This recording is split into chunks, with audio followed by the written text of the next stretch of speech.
Je voudrais, s'il te plaît, Moustapha, si tu veux bien prier pour ce temps de parole, de prédication, que le Seigneur puisse vraiment nous ouvrir le cœur et que je puisse apporter ça avec le meilleur. Amen.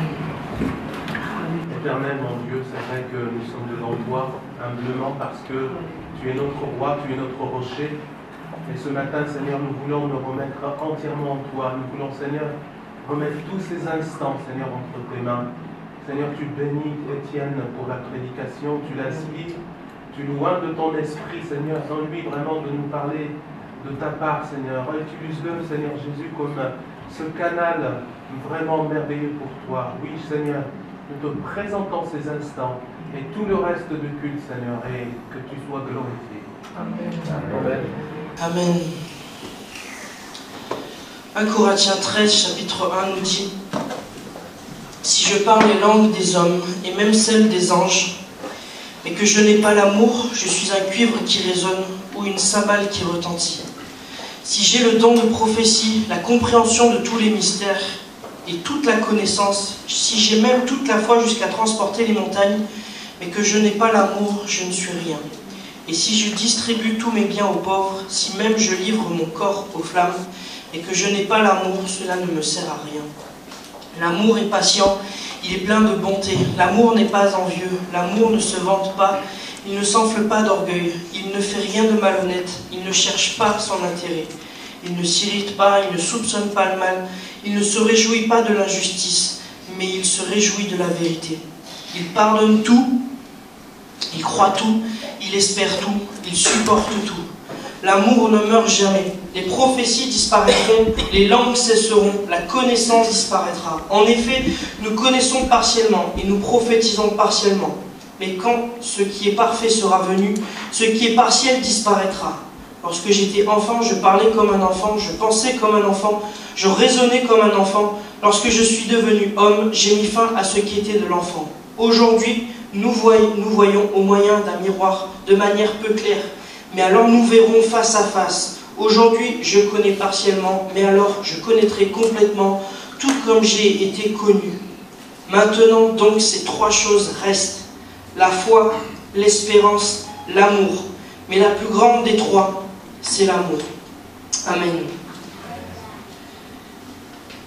Face à ce qui s'est passé, ces événements, je crois que l'Église a un rôle à jouer, nous avons un rôle à jouer. Et nous devons faire attention dans la manière dont nous apportons et nous parlons même de ces choses. Notre temps, le Seigneur l'avait dit, il nous l'avait annoncé il y a longtemps. En Matthieu chapitre 24, verset 6, il nous dit: vous entendrez parler de guerre et de menaces de guerre. Ne vous laissez pas effrayer, car il faut que toutes ces choses arrivent, cependant ce ne sera pas encore la fin. Jésus savait et sait comment ça va se passer, comment ça va se finir, il sait toutes choses. Il nous a donné des indications. Ne vous laissez pas effrayer. C'est vraiment un sentiment que je peux voir autour de moi, à la fois au travail, à la fois sur les réseaux sociaux, etc. Cette peur, cette crainte des choses, et du coup, la peur, la crainte engendre certaines choses, engendre certaines réponses. La peur, la colère, l'incompréhension, le repli sur soi, le désespoir, la haine ne font pas partie des réponses que Dieu nous a données. Dieu nous a donné autre chose à répondre et à donner à ce monde que notre peur, notre angoisse, nos soucis, notre incompréhension, notre désespoir peut-être, et voire même la haine. Ça existe, même au milieu de chrétiens, voilà des choses où on peut se passer, et on peut, je dirais, cultiver ces choses. Ne nous laissons pas effrayer, ne nous laissons pas effrayer par ces choses. Restons dans ce que Dieu nous a donné, dans ce que Dieu veut pour notre cœur, veut pour le monde. Restons dans ces choses, restons accrochés à Dieu. Notre espérance n'est pas ici, n'est pas de ce monde. Notre foi n'est pas attachée aux choses de ce monde, mais elle est en haut, elle est au ciel. Amen. Notre monde recherche une réponse face à toutes ces choses. Et bien souvent, nous avons tendance à y répondre avec logique, avec les des choses que nous avons à défendre. Oui, mais ceci, cela, on défend, je dirais, notre morceau, mais tous le font. Et c'est vrai qu'à la limite, on essaie de prouver notre bonne foi, on essaie de prouver qui a raison, qui a tort, sauf que le monde n'attend pas cette réponse-là. Le monde n'attend pas cette réponse-là. Et je dirais, on s'attarde, on se fatigue à donner une réponse logique, même si elle est vraie, même si elle est véritable. On se fatigue à ces choses parce qu'aujourd'hui, il existe tout un tas de mouvements, tout un tas de pensées, tout un tas d'idées que vous ne pouvez contrôler. Il n'y a que Dieu, il n'y a que son Esprit Saint qui peut changer et qui peut convaincre les cœurs. Ce n'est pas vous, ce n'est pas moi, ce n'est pas mes paroles, ce n'est pas mon discours, ce n'est pas ma réflexion, ma manière de penser, ma manière d'exprimer les choses qui vont faire que la personne va comprendre. C'est le Saint-Esprit. Si nous sommes effrayés, si dans notre regard, le monde trouve l'effroi, que nous avons peur, que nous sommes effrayés, on va les effrayer. C'est contagieux. Si notre regard est effrayé, nous effrayerons le monde. Ils nous regardent parce que nous sommes chrétiens.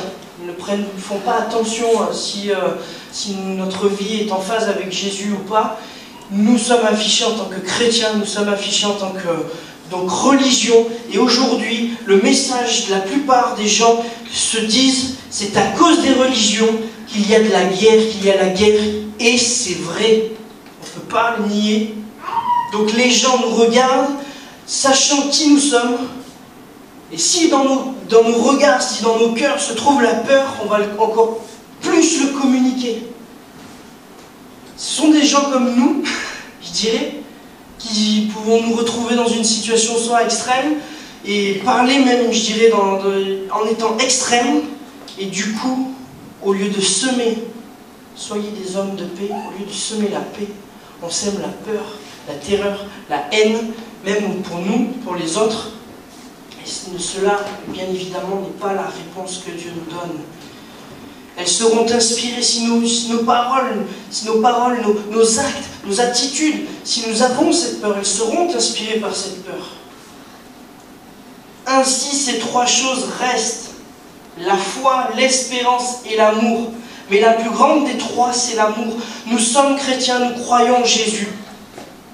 Nous croyons en Dieu, nous avons l'espérance du salut, mais bien souvent, nous ne prenons pas attention à cet amour. Cet amour qui est là, qui est le plus important, qui nous permet d'apporter ce message, non avec, je dirais, revendication, mais avec amour. Avec amour.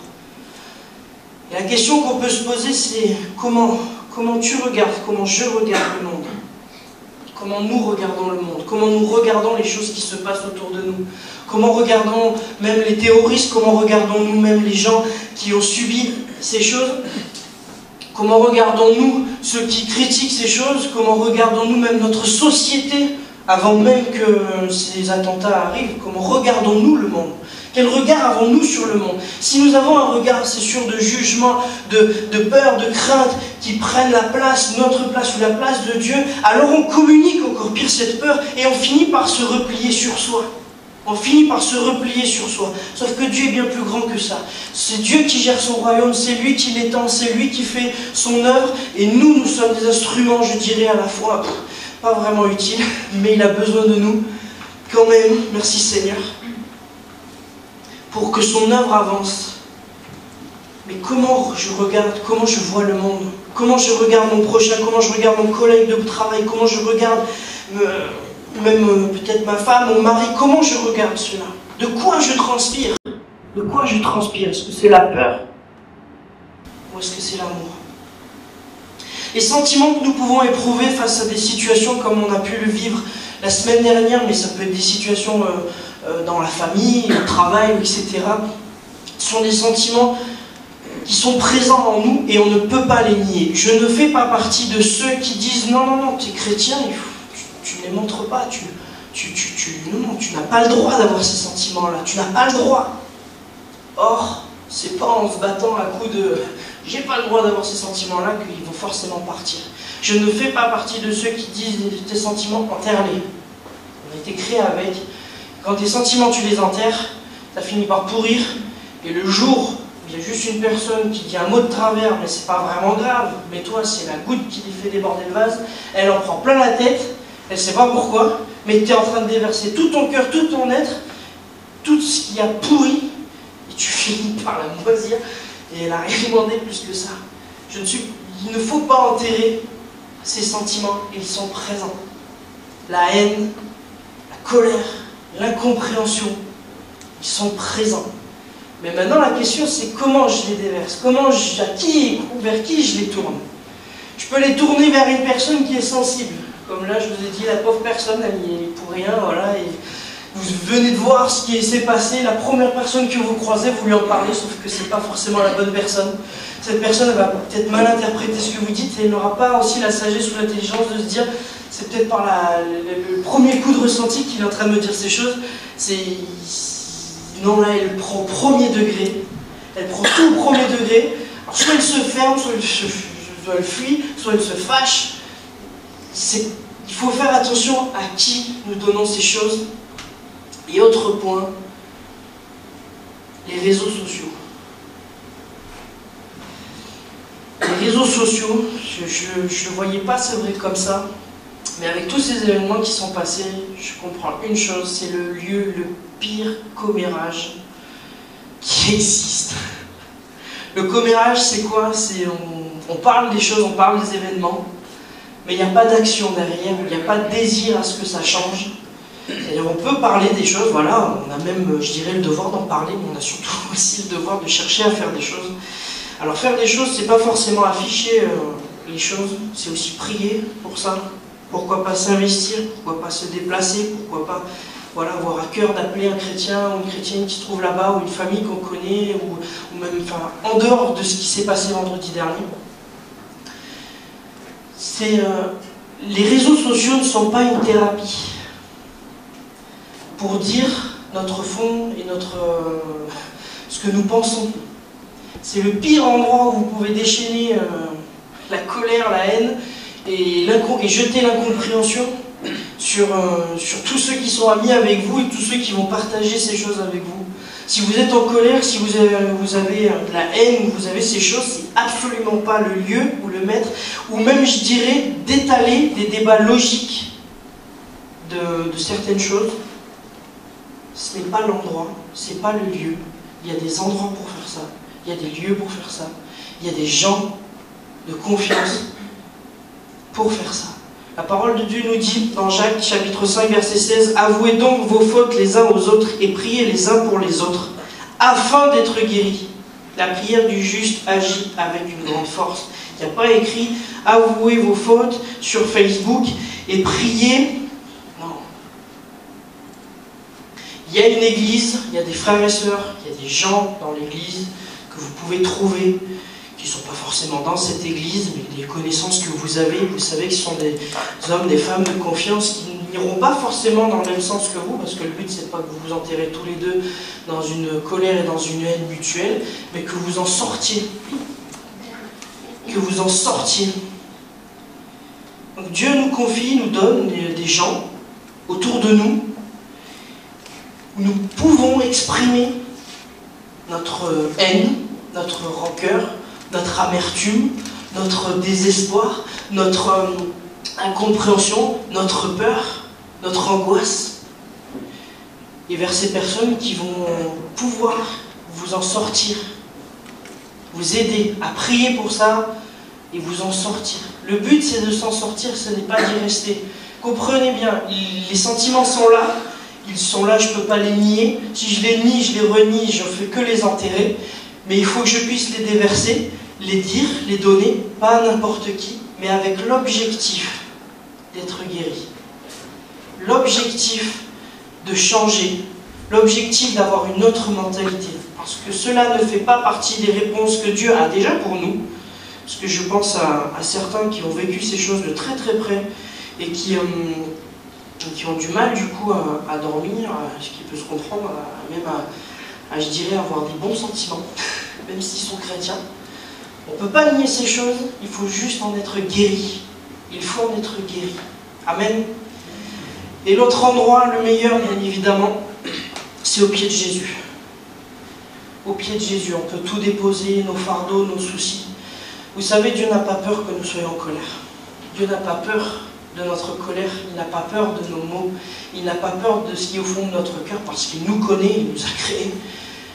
Parce que lui, son désir, ce qu'il veut, c'est que nous puissions changer, et il est heureux lorsque nous puissions apporter le fond de notre cœur et notre manière de penser. Parce que lorsque tu apportes ta manière de penser à Dieu, lorsque tu apportes ces sentiments à Dieu, tu te dis, enfin, je vais pouvoir changer les choses. Parce que tu lui donnes accès à tes émotions, à tes sentiments, tes ressentis, tu lui donnes accès à ta mentalité, et il peut changer, transformer. Romains 5,8 nous dit, mais voici comment Dieu prouve son amour envers nous. Alors que nous étions encore des pécheurs, Christ est mort pour nous. Dieu n'a pas peur de tes pensées, de ton péché, il n'en a pas peur, il est plus grand que cela.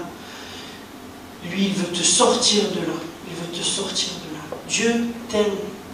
Il y a une chose vraiment que j'ai pu réaliser ce week-end, c'est que notre Dieu est un Dieu de grâce et un Dieu d'amour. Et nous sommes là souvent, nous chrétiens, avec notre foi et notre espérance. Mais c'est tout. Nous croyons en Dieu. Nous avons l'espérance du salut. Mais nous sommes bloqués. Nous sommes bloqués. Personne ne mérite ici, dans ce lieu ou ailleurs, ne mérite l'amour de Dieu. Personne ne le mérite. Mais ce n'est pas une question de mérite, c'est une question de grâce. Dieu a fait le choix de nous aimer, Dieu a fait le choix que rien ne nous sépare de lui. Et il nous fait grâce. Seigneur, je te bénis pour ta grâce, parce qu'elle nous enlève un poids immense. Tu ne mérites rien, tu peux faire tous les efforts que tu veux, tu peux jeûner 3 semaines. Si tu le fais juste avec, je dirais, la foi et l'espérance, tu es passé à côté. Tu peux remuer des montagnes, tu peux faire tout ce que tu veux, tu peux prier même avec la meilleure intention. Si tu n'as pas l'amour, ce n'est rien, ça ne sert à rien. Tout ce que tu fais, si tu ne le fais sans l'amour, ça ne sert à rien. Ça ne sert strictement à rien.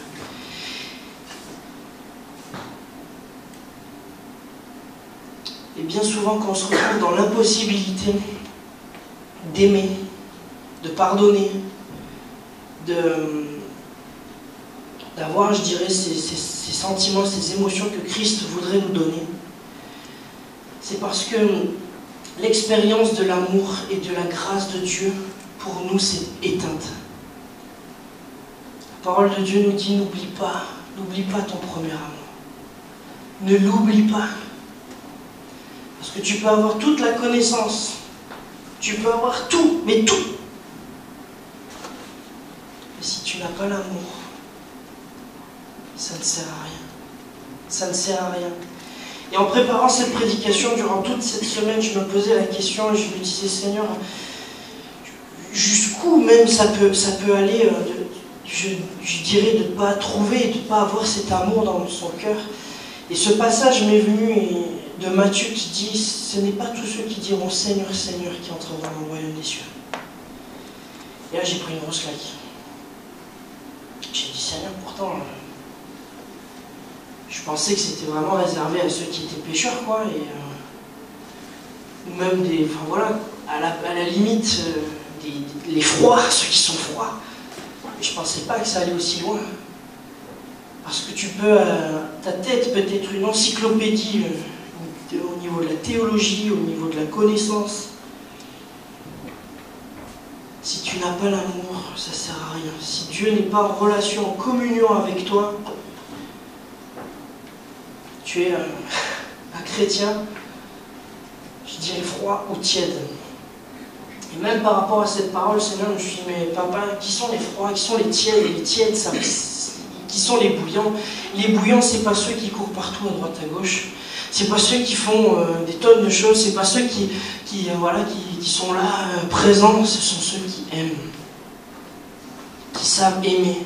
Ils savent écouter des choses qui pourraient être défrisantes, mais qui savent aimer. Lorsqu'on voit des personnes ou qu'on discute avec des personnes, si vous êtes direct dans un débat logique, non, il ne faut pas que ta pensée soit comme ça, mais plutôt comme ça. En gros, on aimerait que la personne vienne dans notre monde, dans notre univers. Sauf que si tu ne vas pas chercher la personne, ça ne servira à rien, elle ne viendra pas. Elle se bloquera, elle se braquera, elle fera tout ce que vous voulez, mais en gros, elle ne se sentira pas écoutée ni aimée, donc elle ne viendra pas avec vous dans la pensée. Comment on regarde notre monde? Ainsi, ces trois choses restent: la foi, l'espérance et l'amour. Mais la plus grande des trois, c'est l'amour. C'est l'amour. Dieu veut rallumer ce feu qui est en nous. Il ne veut pas qu'il s'éteigne. Il ne veut pas qu'il prenne cette demi-place, cette demi-mesure. Des chrétiens qui ont juste l'apparence d'être chrétiens, qu'il faut bien se tenir, qu'il faut être comme il faut, qu'il faut ceci, qu'il faut cela. C'est pas ça que Dieu recherche. Il n'a absolument pas recherché, je dirais, l'aspect religieux des choses, ni l'aspect présentoir des choses. Il nous a parlé sur Caïn et Abel. C'est vrai que je ne le voyais pas comme ça, le prédicateur qu'on a eu le week-end dernier. Caïn et Abel, c'est une réunion qui a bien commencé, mais qui a très mal fini. Parce que les deux, ils ont apporté une offrande à l'Éternel. Les deux, ils ont apporté quelque chose devant Dieu. Caïn, il a apporté ses légumes, mais Abel, il a apporté un agneau. Qu'est-ce qui a fait que Abel ait l'approbation de Dieu et pas Caïn? C'est là que la réunion a commencé à mal tourner.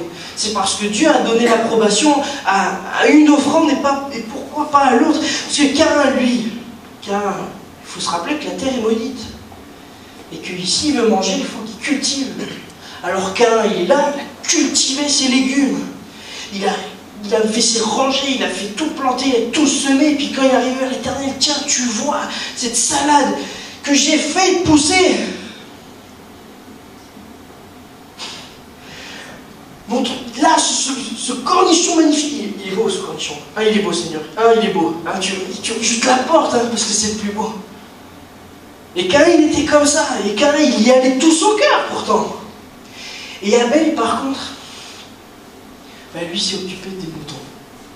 Mais les moutons, on ne va pas de les protéger, d'être là, de les entourer, et tu fais pas grand-chose. Ça se multiplie tout seul, tu t'y prends rien. Tu regardes Dieu faire, et il était là, mais Seigneur, mais je peux pas... je te prends la meilleure des brebis, même si elle n'est pas à moi, je te l'apporte. La première, la plus belle, je te l'apporte. Elle est, j'ai pas fait grand chose, mais je t'apporte ce que tu m'as donné. Et là, le Seigneur a béni. Là, le Seigneur a béni. On peut être des chrétiens à prier, à chercher, à faire comme Caïn. Mais Seigneur, tu vois, je prie, je jeûne, je fais ceci, je fais cela. Regarde, je te l'apporte. Dieu n'attend pas. Il attend notre consécration, mais différemment que ce que nous, on peut penser. Car on dit que c'est celui qui a instauré, je dirais, c'est le berceau de la religion, je dirais. Parce que c'est des dogmes, c'est des choses, il faut être ceci, il faut être cela, il faut avoir le bon comportement. Pour les ADD, il y a la cravate bénite. Mais il y a toutes ces choses qu'on a mis. C'est notre manière. En fait, on apporte nos choses à Dieu avec notre manière, notre entendement et comment nous le pensons. Sauf que Dieu n'attend pas ça. Dieu attend notre cœur, notre vie. Dieu nous a fait grâce. Tout est grâce. Ce que tu gagnes, ce que tu as, ce que tu n'as pas, tout est une grâce et c'est lui qui décide. Quand on réalise, nous en tant que Français, je réalise la chance que moi je peux avoir, par exemple, parce que je suis dans un pays où pour subvenir à mes besoins, j'ai besoin que de travailler 35 heures par semaine, par semaine. Mais dans certains pays, Il faut que toute la famille, même jusqu'aux enfants, travaille pour arriver à avoir 1 kilo, même pas, de riz, pour arriver à manger. On a une chance extraordinaire, mais tout ça, c'est une grâce. C'est une grâce. Aujourd'hui, on a beau maintenant être dans ce pays, je sais que le sentiment, la plupart, c'est l'insécurité. On peut très bien, comment dire, sortir de cette réunion, et puis il peut très bien aussi arriver quelqu'un qu'il ne faut pas. Et on y va tous, on rejoint tous le papa. Mais comment on regarde justement ces choses? Comment on regarde le monde qui nous entoure? Je peux comprendre les hommes qui ont vu Paul juste avant, juste au moment où il s'est converti. Paul, c'était ni plus ni moins qu'un terroriste. Il allait d'église de ville en ville, il attrapait tous les chrétiens. S'il pouvait en tuer, il le faisait. S'il pouvait les mettre en prison, il le faisait. En général, s'il y passait, au moins le minimum, c'était d'aller en prison. Sinon, c'était la mort. Et quand Dieu s'est révélé à... oui, mais c'est Ananias. Non, c'est Barnabas, pardon. Je sais plus. C'est Barnabas qui a pris. Barnabas a dit, tu vas aller voir Paul là où il est en plus. Je dis pas que Paul va venir. Tu vas aller chez lui. Ah oui, bah oui. En gros, le Seigneur te demande, bah, tu vois, tu vas aller en Syrie. En gros, juste pour s'imaginer. Puis tu vas voir le grand responsable de Daesh et puis tu vas prier pour lui. Amen, alléluia. Tu y vas, moi je reste là. En gros, c'est ça qu'il s'est dit, ça va pas, non? Et pourtant, il a dit non, Seigneur, il lui a dit non, je lui ai parlé, tu y vas. Bon, bah, il a obéi, quoi. Donc Paul était à un endroit, mais il faut savoir que Paul, même s'il était aveugle, tous ceux qui étaient dans l'entourage, certes, ont vu quelque chose, mais ils ne sont pas changés de mentalité. Hein. Les gens qui étaient dans la maison où Paul était, ils n'avaient pas changé de mentalité. Donc quand ils ont vu un chrétien arriver, ils ne savaient pas trop quoi faire. Paul était là, entre deux, c'était un peu perdu, mais je pense que quand Barnabas est arrivé dans la maison, il devait avoir de sacrés... pardon? C'est Ananias? Ananias, pardon. Ok, merci. Ananias. Quand Ananias est arrivé dans la maison, il devait avoir de sacrés regards, quoi. C'est qui, lui, un chrétien, il vient jusque chez nous. Alors qu'on les lapide de partout, on les tue, on les met en prison, il est chez nous, il nous nargue. Comment on regarde? Comment on regarde le monde? Avec amour ou avec peur? Seigneur veut rallumer ce feu en nous. Et l'amour en premier pour lui, pas pour le monde, pas pour les gens, je m'explique. Parce que lorsqu'on aime énormément les gens, ou est-ce qu'on aime plus que Dieu, on a un amour déséquilibré. Souvent, quand on aime beaucoup les gens, on prend la casquette de Superman, et dès qu'on voit quelque chose, un problème, on veut l'aider, on veut ceci, on veut cela, et tu te charges d'un fardeau que tu n'arriveras pas à régler, et qui va peut-être même te couler. Il faut faire attention à ça. On se doit d'aimer les gens. Mais tu ne peux pas prendre de dossier, je dirais, tu ne peux pas t'occuper. Et tu ne peux pas porter jusqu'au bout. Par contre, tu peux prier pour cela, et pour que le Seigneur mette quelqu'un sur sa route, et puis voire même que tu donnes une parole, pourquoi pas pour cela. Mais l'amour de Dieu en premier. Parce que des fois, Dieu aussi permet que des gens passent par des situations dramatiques, et nous on est là avec notre bonne volonté, et notre Seigneur, oh Seigneur, tu vois, il traverse ceci, il traverse cela. Je te prie d'enlever cette situation pour qu'il retourne dans cette situation d'avant. Et le Seigneur dit non, je ne prie pas pour qu'il puisse se convertir. Donc prie pour qu'il se convertisse, prie pour l'accompagner, pour qu'il puisse trouver la route, le chemin, je dirais, mais prie pas pour que sa situation change. Je l'ai envoyé exprès. C'est pour ça que je dis, aimons le Seigneur plus que tout avant. Quand Dieu parle justement du premier commandement, tu aimeras le Seigneur de tout ton, de toute ta et de toute ta. Amen. Et ton prochain comme toi-même. Ça vient après. C'est important. Il ne faut pas le négliger. On est d'accord. Mais ça vient après. Ne nous chargeons pas de fardeau qui n'est pas possible pour nous de soulever, mais à la fois on ne peut pas rien faire non plus. Comprenez? C'est pas, oh ben non Seigneur, je ne peux pas m'en occuper, donc je passe à autre chose. Non. Tu as vu la situation, peut-être tu es le seul à l'avoir vue, et tu dis que tu n'es pas capable, pas à la hauteur, tu vas prier, puis après le Seigneur va te donner les moyens. Déjà il t'a montré la situation, mais après, Seigneur, j'ai vu cette situation, ok, qu'est-ce que tu veux que je fasse avec ça? Et peut-être que tu auras besoin de te former, peut-être que tu auras besoin de prier pour ça, peut-être que tu auras besoin je dirais, quelque part c'est monter une stratégie, mais tu ne peux pas y aller, oh, je vois la situation aux Israël, j'y vais. Parce que tu risques de faire plus de dégâts et voilà, de ne pas être équilibré. C'est pour ça qu'il nous faut vraiment, Seigneur, ta grâce. Je ne peux pas rien faire face à une situation, je ne peux pas rester immobile, je ne peux pas dire, bon, ben, c'est quelqu'un d'autre qui s'en occupera, parce que le quelqu'un d'autre, il finit par être loin, parce que tout le monde se rejette là. C'est quelqu'un d'autre, c'est quelqu'un d'autre, c'est quelqu'un d'autre.